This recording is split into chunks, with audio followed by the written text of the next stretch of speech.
What starts as a simple act of kindness in the frozen Alaskan wilderness turns into a nightmare when a stranger's true intentions are revealed. A solo camper's helpful gesture becomes a trap, and what follows is a night of terror that makes him question whether he made one crucial mistake that could have cost him everything. I was solo camping on a trail just an hour north of Fairbanks, Alaska, near the White Mountains mountain range. I had been at the spot, set up with my tent and everything for 2 days already. It was just past noon, and I had made a campfire early. I was sitting around it and enjoying a meal when a man showed up. It startled me because I hadn't seen anyone or even really any wildlife for the entire 2 days that I had been out there. I also didn't hear him walking up, and I didn't even see where he came from, whether he was coming from the trail or just from the wilderness itself. He looked like a typical camper, though. He had backpack gear and everything, and he seemed kind enough. He simply asked if I knew where the cabin was. Although I had never been to the cabin he was mentioning, I did know what he was talking about. A lot of trails around here have these public shelters, really small cabins that you can use temporarily along your hikes. Usually, they aren't really maintained well, and they are just on a first-come, first-served basis. During the 2 days I was at this campsite, I saw a separate thin path going into the forest. I assumed it led to one of those shelters. I let the man know that if there was a cabin out here, it was probably down there. He thanked me and walked away. I didn't think much more about it. I was just surprised someone else happened to be out here as well. I tended to the fire and relaxed for the rest of the day. This was the last night I planned to stay here before heading back, so I just wanted to enjoy the scenery and calmness. It was probably 9 or 10 p.m. Around this time of year up in Alaska, the sun doesn't fully set. It gets dark, but not pitch black like it would in most other places. The sun was at the horizon, casting a shadow over the woods, when out of the trees I saw someone walking toward me. As they got closer, I saw it was the camper from earlier. I was rightfully confused about why he was here, but he explained right away that he couldn't find the shelter. I said, maybe there wasn't one. I really didn't know. But the man corrected himself, saying he never found the trail that I was talking about. He was hoping I would show him to it. I thought it was strange that he was gone for so long. If he never found the trail, why was he coming back hours later? What was he doing for that whole time, if not staying in the shelter? I initially just tried to explain again where the trail was, but he was set on having me lead the way. He sort of guilt-tripped me, saying he didn't have a tent and was relying on that shelter for the night. I felt bad, and even though I didn't want to, and found this whole thing a little bit odd, I decided I would just take him to the path. It wasn't far anyway. I tossed my bag over my shoulders and started leading him there.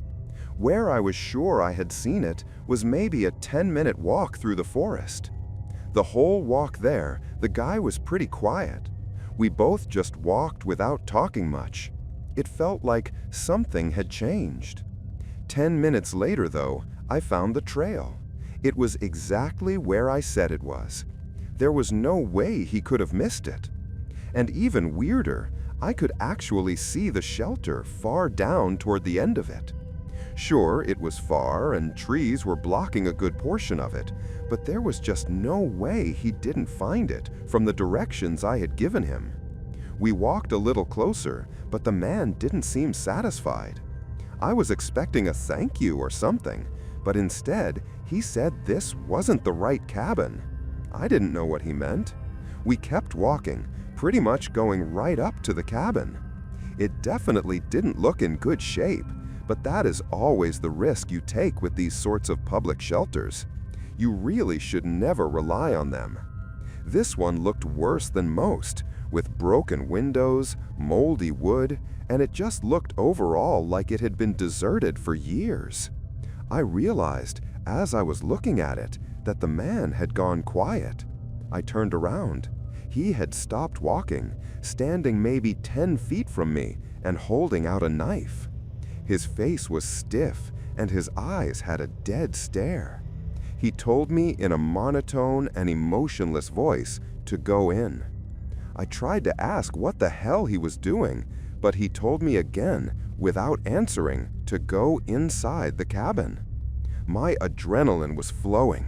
I was angry that he had taken advantage of me being helpful, but I was also scared shitless, knowing that I was alone with him out there. I decided that going into the cabin was probably the worst option in this case. There was still some distance between us, so I dropped my bag and started running. Weirdly, I didn't hear him chase me. I looked back once I got further into the woods, and he was still just standing there holding the knife and staring at me. After I got further into the forest, I found a good place to hide. I stayed there for a while, probably 30 minutes. I hoped that was enough time for the guy to leave.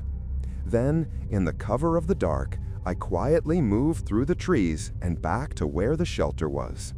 The man was gone, or at least he wasn't standing outside of the cabin like he was before. But my bag was gone too. I thought I was being smart by dropping it so I would be able to run away faster. But since he didn't chase me, I felt like maybe it was a bad decision. I had basically everything in that bag: my phone, wallet, keys, literally everything. I quietly left the area and went back toward my campsite. I could feel my heart beating faster as I got closer, just sensing that I wasn't alone still. Then I saw it, the bright glow of a campfire burning right in the middle of my campsite. I thought by now it would have burned out. I walked a little closer, seeing my tent was still up. From what I could see, the man was nowhere around. It was just the near silent woods with the quiet, crackling fire. But then I saw my bag. It was sitting right in the middle of the campsite. Part of me really wanted to run up and grab it, but I also knew this was extremely suspicious. Why did he bring it back? He must have known I was going to go back to the cabin for my bag, and after not finding it, I would then go back to the campsite. Even knowing all that, and that this had to be too good to be true, I was still about to run up and snatch it when all of a sudden, the man appeared. He casually walked out of the darkness behind the campfire, tossing in some more sticks and then sitting down. I could hear him humming to himself too, like he was relaxed and just waiting. I turned around and found the main trail. I hiked through the dark all the way back to the road. It took me hours to flag down a car that was willing to help me. I then notified the police, and they went out to the forest with rangers in the morning. They only found nothing. All my stuff was gone, as if it had never been there.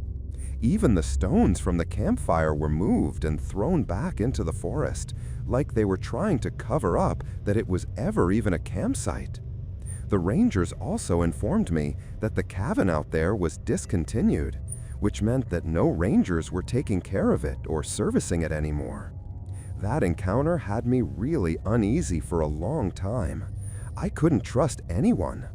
I have gotten better over time, but I can't help myself from thinking about what might have happened if I had gone into that deserted shelter, or if I had tried to get my bag. I was likely one bad decision away from never leaving those woods.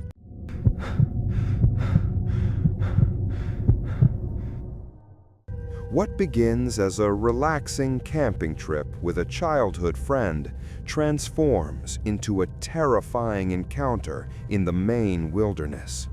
A visitor in the darkness with an uncanny smile and unsettling presence forces two experienced campers to flee for their lives. leaving them haunted by the realization that they were being hunted, and they never even knew it. My childhood friend Ethan and I were out in the forests of Maine on a short camping trip. We were both fairly experienced. However, this was Ethan's first time going to this spot. I had been there plenty of times before, so I knew the area pretty well. We backpacked down a several-hour-long trail to get to a clearing in the trees where we set up our camp. I think we arrived around 6 p.m. After setting everything up, we built a nice campfire and made food. Then we cracked open a few beers and hung around the fire as the sun set around us. It was a chill, enjoyable night.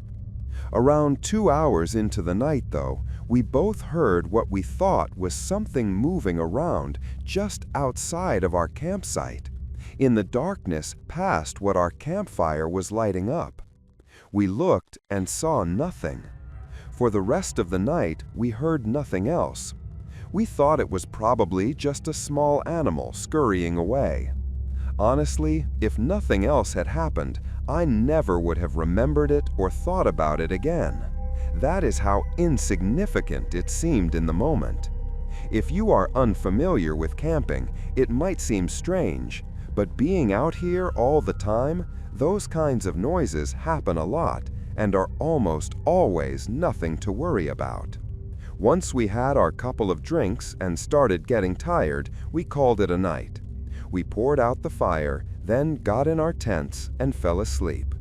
In the morning, we woke up early. This spot was good for a reason. That reason is because there was a very secluded private pond just a half-mile through the woods from the campsite. Nobody knew about it because the trail did not actually lead to it. It was really nice though, with a mini waterfall and a small river running through it. We spent most of our morning there, a whole 3 or 4 hours. Eventually, we headed back to make food and rest for a bit. I even took a short nap. Again though, around 6 p.m., the sun was getting lower, and we had not collected any firewood yet for the campfire. Most of the dry sticks lying around the camp that we had used the night before were gone, so I had to do a little more searching to collect what we needed. Midway through, Ethan said he was going to take a walk around and explore the other areas, but he would pick up whatever he could on his way back. I said sure, and just continued grabbing sticks off the ground. Ethan did this pretty much every time we were out camping. I think he just enjoyed having some time to spend alone and to take in the nature. Anyway, I got a good amount of firewood and sat back down at the camp, just wasting time until Ethan got back so I could start the fire. The sun got lower and lower, and eventually I just realized it had been a strangely long time since he had left. Usually he was not out this long, and he was experienced enough to know not to be wandering the woods so close to sunset. The only way we had to keep in contact out here, where there is no cell service, is through our small satellite messengers. We kept them on us in our small waste packs along with bear spray and other stuff like that. It is usually more of an SOS device, but in situations like this, it came in handy too. I pulled mine out to send him a message, but I saw that he had already sent me one just a few minutes ago. Ethan said he got kind of lost, but he happened to stumble back to the pond. I sent a message saying to just stay there, and I would hurry over to lead him back. Being lost, it is always best just to stay put and not risk getting any more lost. Both Ethan and I knew that. So knowing the area, I quickly started heading to the pond. At this point, it was really just a race against the sun. Even having headlamps and knowing the area during the day, it would still be really easy to get lost at night. I got about halfway to the pond, maybe 4 or 5 minutes away, when I got another message. I reached into my bag and checked it, assuming it was just going to be him checking in or asking for an ETA. but Ethan sent the words, "I see you." What did he mean, "I see you"? I was not even near the pond yet. I stopped and looked around, confused, and I didn't see him anywhere.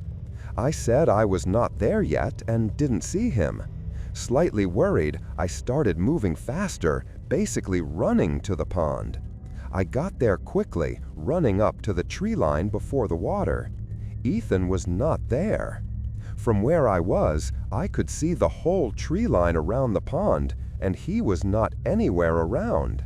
I felt blood rush from my face and pulled the messenger back out. My last message saying that I did not see him had not been opened. I called out his name, hearing my voice echo through the trees. The sun was nearly gone, and the forest was getting quieter and darker. Maybe he had already started heading back, like he somehow remembered the way.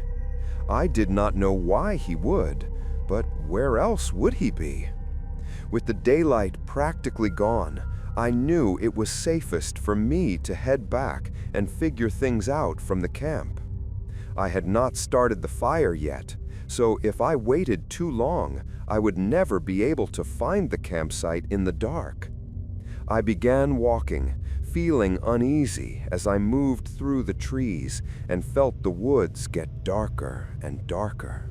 All I could think about was that ominous last message he sent, "I see you." It was nearly pitch black by the time I was a minute or so from the clearing. But then I saw something, a flickering orange glow right from where the campsite was. As I got closer, I could see that the campfire was lit and someone was standing right by it. I started approaching, feeling a wave of relief, knowing Ethan had made it back safely. But when I got closer, the person suddenly shifted and looked toward me, then sprinted away from the fire and out of the campsite. Heart pumping, I ran up, confused and terrified. I pulled my messenger back out and started spamming texts. At this point, I was seriously worried and disturbed by what was going on. But just a minute or so later, Ethan came running out of the woods and into the campsite. He had a face of both fear and relief. He immediately said we had to go. I agreed, mentioning the guy I had seen by the fire, and him saying it was likely the same guy he had seen approaching him by the pond. He said he thought it was me until he got closer and realized it was someone else. Apparently, Ethan then tried asking if the guy knew how to get back to the trail, but the man did not respond. He just kept walking forward, revealing a really unsettling smile across his face. According to Ethan, something about him looked really off, like his face was uncanny. Something just was not normal about it. This sent him into a panic where he just ran in the direction he thought was most likely toward the campsite, getting lost again, but eventually seeing the fire and going toward it. We packed and left. The hike back was unnerving to say the least, but we did manage to get to our car and leave. This event made me rethink back on the whole camping trip, remembering the movement we heard outside of our camp on the first night and just putting all the pieces together. Likely, the man that was out there was watching us the whole time, waiting for one of us to be alone. Even just thinking about his presence outside of our campsite as we were talking, sleeping, and everything completely unknown to us is extremely disturbing. We still talk about that camping trip every now and then, but we never plan to go back to those woods.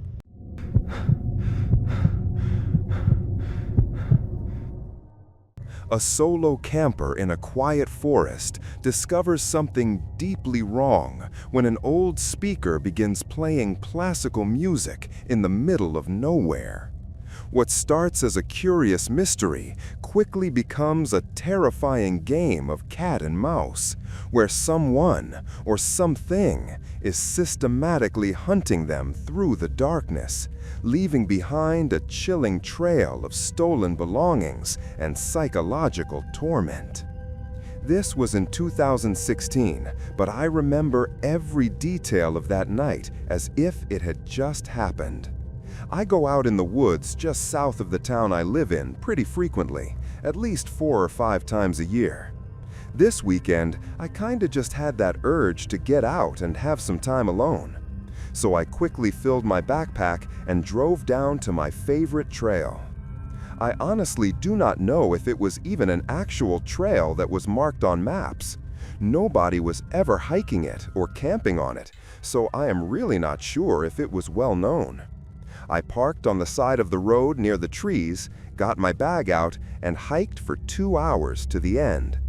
This part of the woods was not mountainous or anything. It was very flat and just densely covered in trees.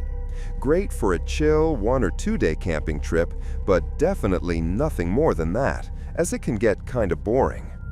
The campsite had nothing really to it.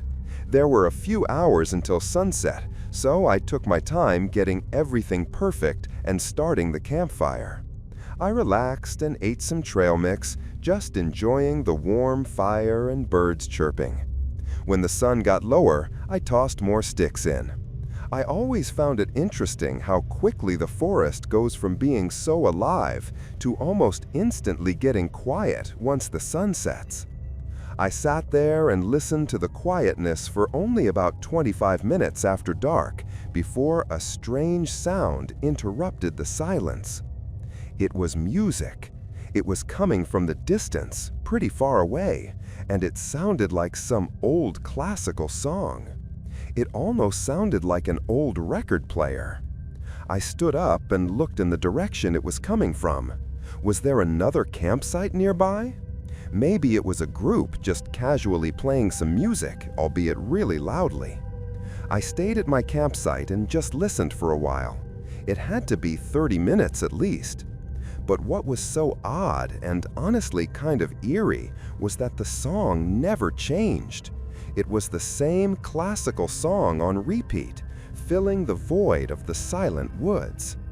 I am not one to usually care much if other campers are nearby or having a loud bonfire party or whatever they are doing, but this felt different. Something was off, and I did not like it. After those 30 minutes, I decided to walk a bit closer just to see what was going on.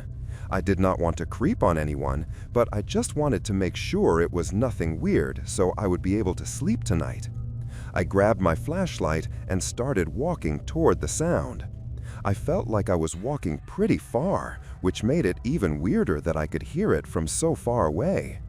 The closer I got, though, and the louder the music got, something started to feel really creepy.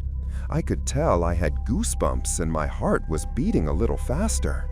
It was then that I realized I had only brought my flashlight. I should have brought my pocket knife for pepper spray, but I didn't even think about it. Eventually, I could tell I was getting really close. The music had to be coming from just 30 or 40 feet away, but I couldn't see anything. No bonfire or campfire or light of any kind. And then I saw it. A giant speaker sitting kind of propped up behind a tree. Nothing else was around it. I shined my flashlight everywhere, and there were no signs of anyone. I walked up to the speaker. It looked like an old one from the early 2000s, basically just a giant box with an old LCD display and worn-out buttons to control it. I found the power button and turned it off. Suddenly, the forest was silent. The stark difference was eerie. Who did this? It almost felt like a trap or something, but even then, I made every excuse for it to not be. Like another camper leaving it behind by accident, or I don't know. Nothing really made sense about it. But I really didn't want to think it was the worst. I didn't stay longer than I had to. I hurried back to my campsite, feeling relieved to see my campfire and get back to what felt like the safety of my camp. However, as the minutes passed, I couldn't shake a strange feeling that loomed over me, like something was still off, but I didn't know what it was. The feeling got worse and worse until I remembered about my knife and pepper spray, thinking that if I kept them nearby, I would feel safer. But that is when I realized what was off. Things were missing. My matches for starting fires, my cooking utensils, and both my knife and pepper spray, all just gone. My body tensed up. Someone was here. I didn't even have to think for a second longer before packing what was left, and as I did, I heard it again. The music playing from out in the darkness of the woods. Closer though, definitely not far out where I had found it before. I hurried, getting out of the campsite and running down to the trail. As I got further and heard the music fading out, I started to feel a little bit better. Still freaked out, but I thought whoever was out there had to be by the speakers where the music was coming from, which meant I was getting further away from them. I got about 15 minutes down the path, now just walking through the quiet forest far away from any of the music, and that is when I spotted something ahead, lying on the dirt trail. It was my stuff. The knife, pepper spray, utensils, everything. Someone had laid it out perfectly lined up in the middle of the trail. What was the catch? Before I could grab any of it, I heard a flurry of footsteps rushing behind me. I looked back, seeing nothing but darkness, so I just sprinted away, leaving it all behind. I ran for what felt like 10 whole minutes, then continued jogging and fast walking for the rest of the way. Thankfully, I got out of that forest and back to the road. I really cannot say what the hell I experienced that night. It feels like somehow I barely managed to escape some psycho, almost like they were playing with their food.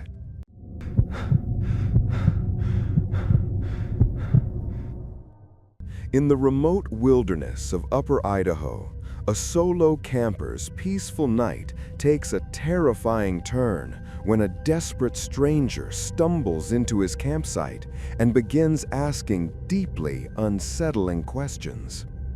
As the man's paranoia escalates and his eyes constantly dart to something behind the narrator that is not there, a chilling possibility emerges.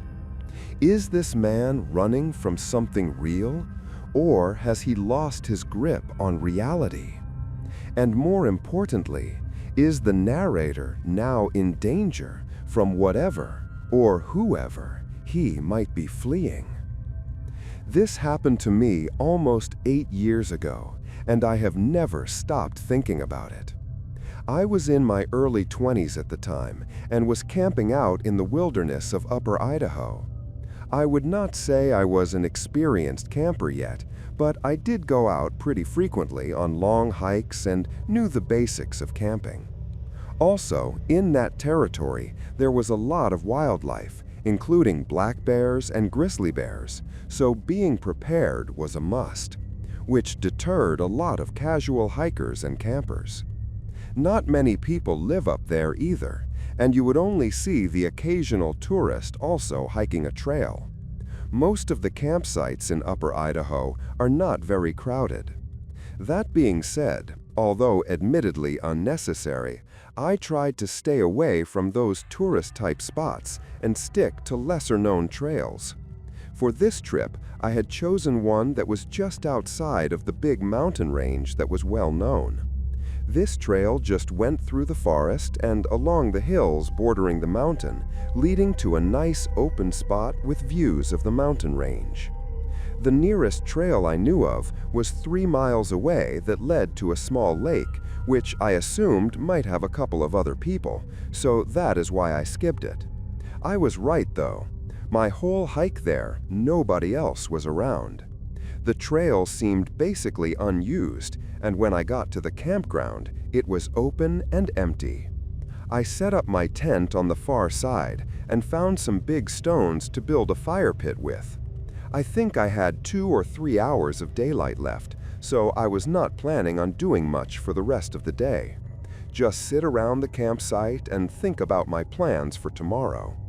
When the sun set, I built up the fire and roasted some marshmallows while stargazing. The whole valley was really quiet, just a subtle breeze coming through and the occasional wildlife calling out. But then something interrupted the silence. A repeated crunch of leaves came from out in the woods. After a second, it was pretty obvious that it was a person walking. I did not know what to do except sit there and stare in that direction, kind of just shocked and confused why someone was out there, until they showed up at the edge of my campsite. It was a man, but with the shadows from the campfire flickering over him, I could not make out much to identify him with. I could see he had a typical camping backpack on, and that was about it. He stood there and looked at me, then at the rest of my campsite, and before I could say anything, he said, "Sorry." Then he turned around and walked back the exact way I heard him come from. Also, the way he said sorry was like he was trying to be quiet. It was just barely louder than a whisper. It was really strange. What were they even sorry for? He had to be looking for a campsite. There was no way he was just walking around at night like that for no reason. It felt really, I guess, unsettling. I did not feel in danger, but the way he acted was just out of the usual behavior of any hiker I had ever come across. His footsteps walked away, turning into the subtle, quiet night it was just moments ago. Despite the unusual interruption, I ended up going back to stargazing and relaxing only a few minutes afterward. I hoped wherever that guy was heading, he would make it there soon and safely, but aside from that, I didn't think too much more about it. Several hours went by, or at least it felt like that.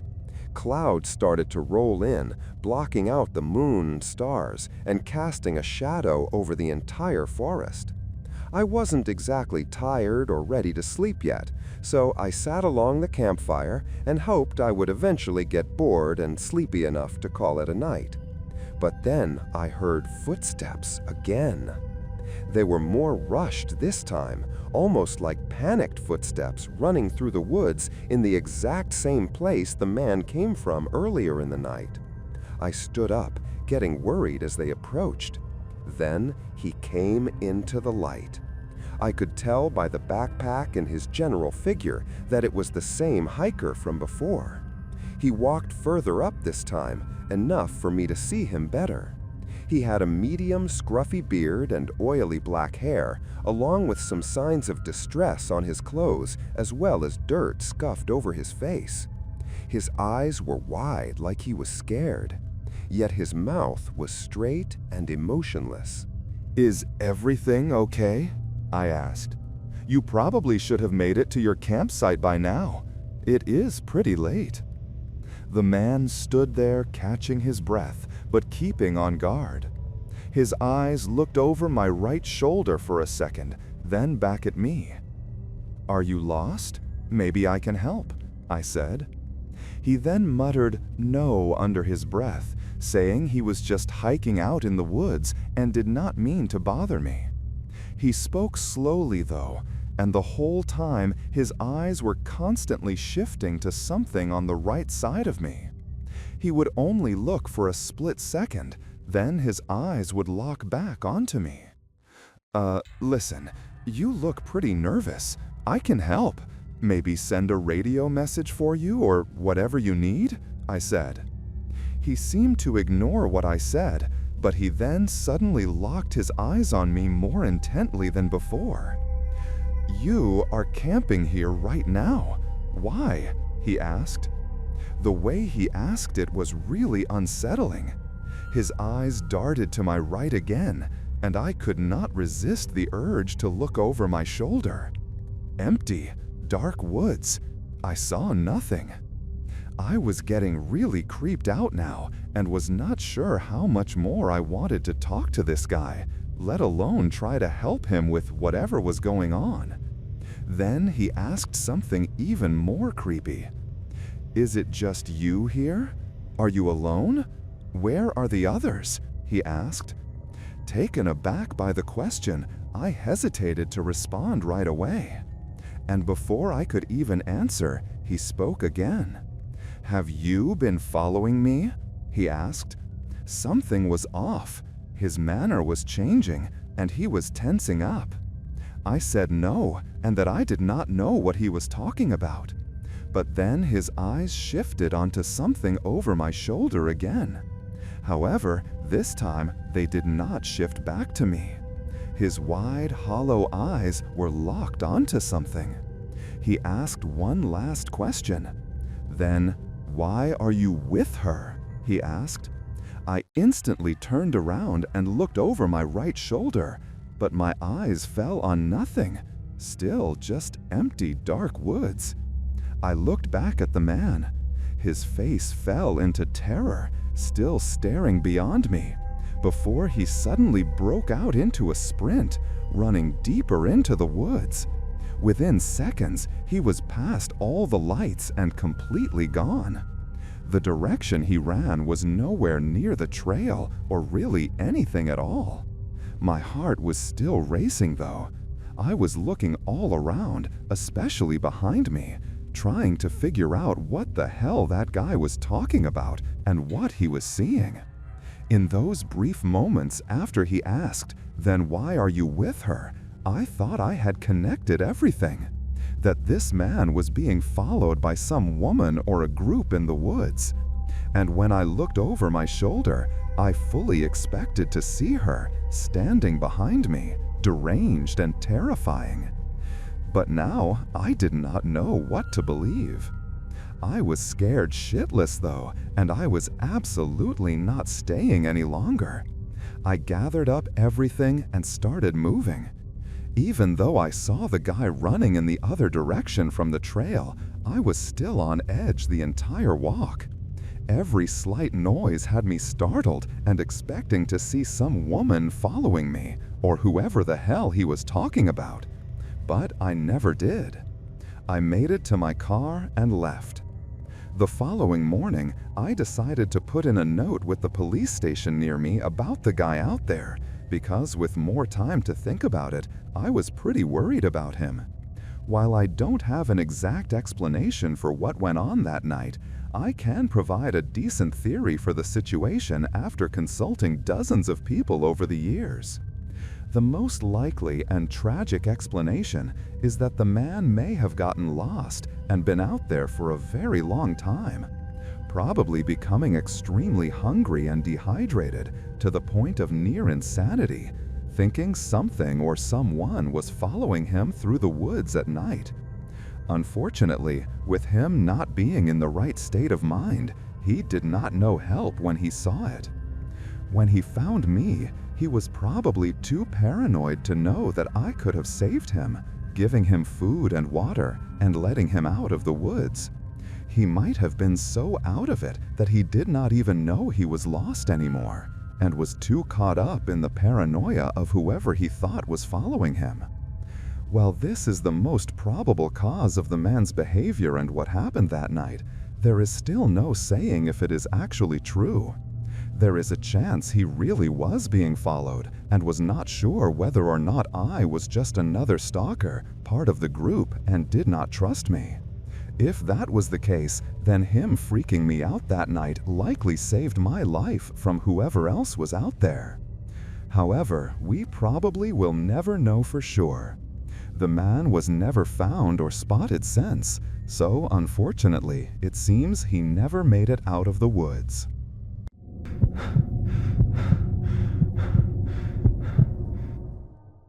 A solo adventurer rents an isolated fire lookout tower in the middle of nowhere for a peaceful 3-night retreat. But when a mysterious stranger appears without any gear in the dead of night, and a cryptic note appears while he sleeps. The situation spirals into a nightmare of psychological terror. Someone is watching him. Someone is waiting. And the only question is whether he can escape before the third night arrives. It was the middle of summer, and being an avid backpacker and camper, I had heard from one of my buddies about old fire lookouts that you could rent. Apparently, they were retired lookout stations, usually in the middle of nowhere, miles and miles into the forest. The one I chose was pretty much the most isolated one I could find. It was easier to rent, having available slots basically through the whole summer, and I liked hiking anyway. There was only a single picture I could find of it though, and it was super old and blurry, so really I had no clue what to expect of the lookout tower. I knew it was built in the 1950s, so it would be old.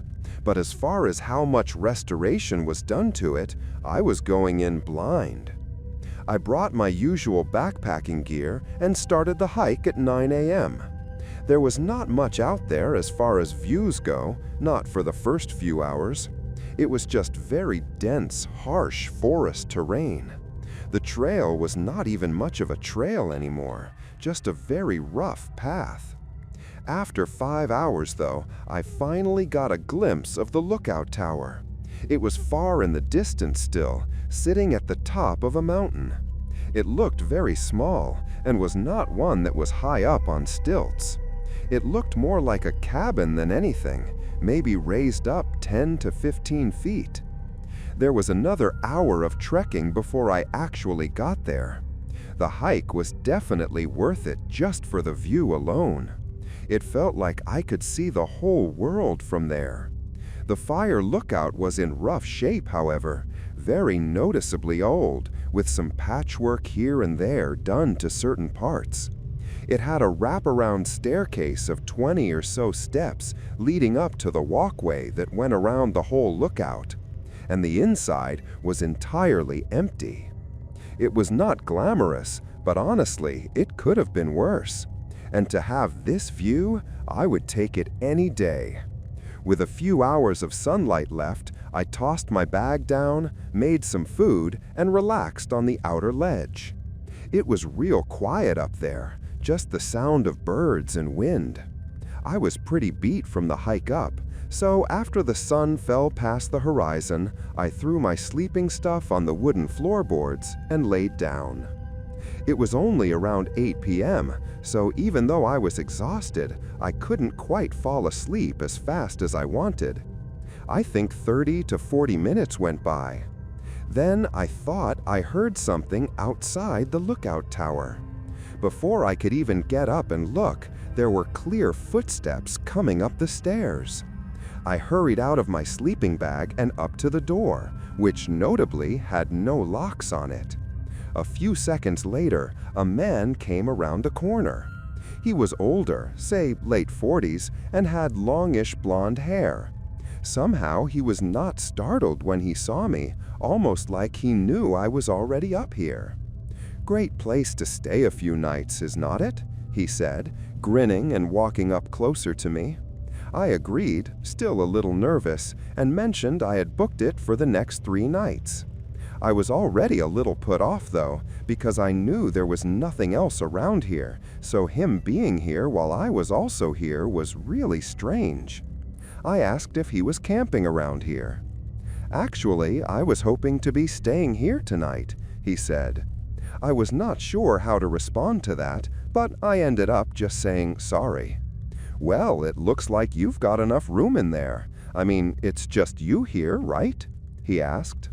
After hesitating for a second, I lied, saying a friend of mine was just a few minutes out and that unfortunately we couldn't let him stay here with us. He looked at me, grin fading from his face, and didn't say anything for a moment. Then he nodded and started to leave. It was not until he turned around to head back down the stairs that I noticed he didn't have a backpack, no gear at all. Surely he had to have left his pack somewhere nearby. I couldn't see why anyone would be this far isolated without any camping gear, even if they were planning on using the fire lookout as a shelter. I got some uneasy feelings about that man, so I stayed up a bit longer and just stared at the forest below the lookout. I did end up getting really sleepy though, and I got back in my sleeping bag and passed out. I woke up in the morning feeling better and spent the first hour making coffee and enjoying the view. When I headed down from the lookout, though, there was a note attached to the wooden railing at the bottom. It was just a piece of paper with the word "sorry" written on it with a smiley face next to it. I assumed it had to be from the guy. But if he put this here, then he must have come back sometime in the middle of the night while I was sleeping.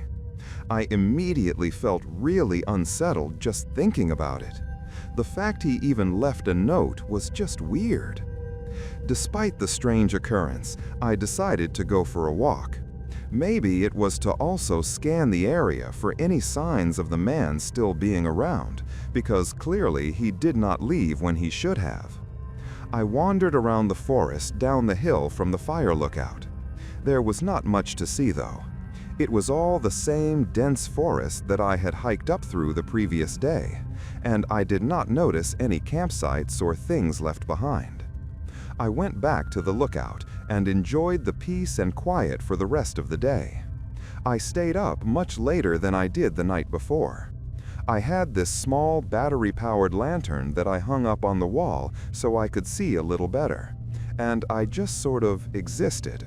I thought about whatever and stared out at the darkness beyond the lookout, only slightly being able to make out the outline of the mountains. I want to say I did not start getting ready for bed until nearly midnight. It could have even been 1 a.m.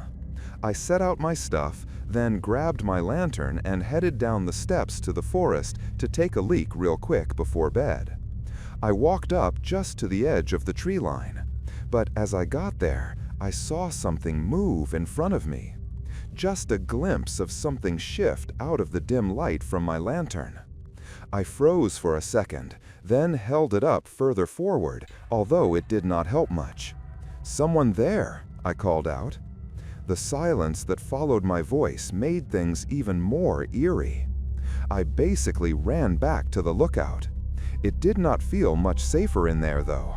Windows covered every inch of the walls, and like I mentioned before, the door didn't even have a lock on it. Part of me really wanted to leave, but heading out now while it was pitch black outside, and with the trail being nearly non-existent, would probably be worse than just staying put. I kept the lantern hung up on the wall and looked out the windows at the forest below. It was really eerie knowing that with the light, if someone was out there, they could probably clearly see me in the window. Meanwhile, all I saw was darkness.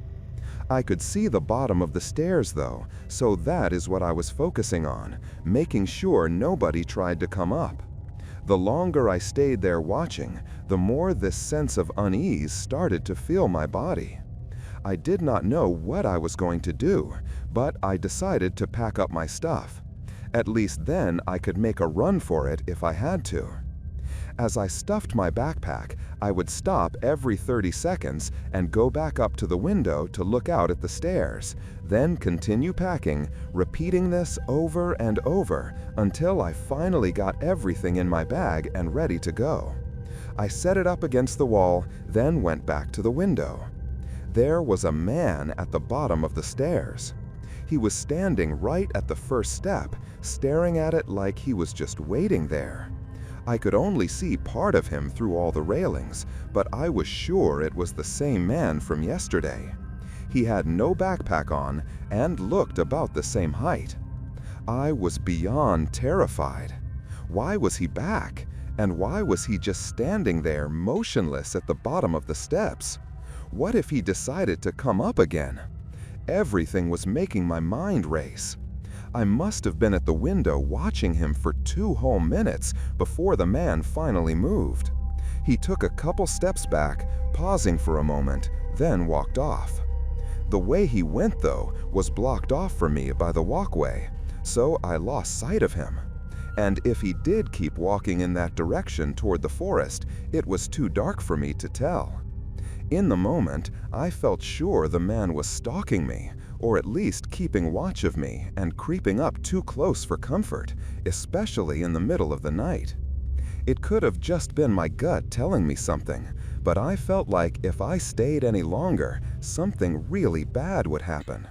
I waited a few minutes, then I grabbed my bag and quietly walked down the steps into the surface below the lookout tower.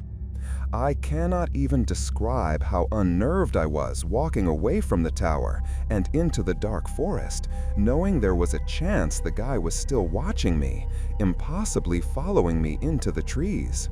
For that very reason, I kept my pocket knife open and in my hand the entire time. I walked for about 15 minutes, which was when the trail started to get a lot less defined, so I was forced to pull out my lantern. I hoped I was far enough that the man did not follow and would not be able to see the lights. The next 5 hours were exhaustingly unsettling. By then, the sun had come up though, and I was able to finish the hike and leave the forest. I think it is hard to fully put into perspective how horrifying those nights were. Something in me knew there was something bad about that man and his intentions. One thing I keep thinking back on is that I had told the man I booked the tower for 3 nights, which leaves no reason for him to have come back multiple times to check if I was there. It also means he likely thought I would be there for the 3rd night. So, had I not left early and actually stayed for the 3rd night, things might have taken a much more disturbing turn.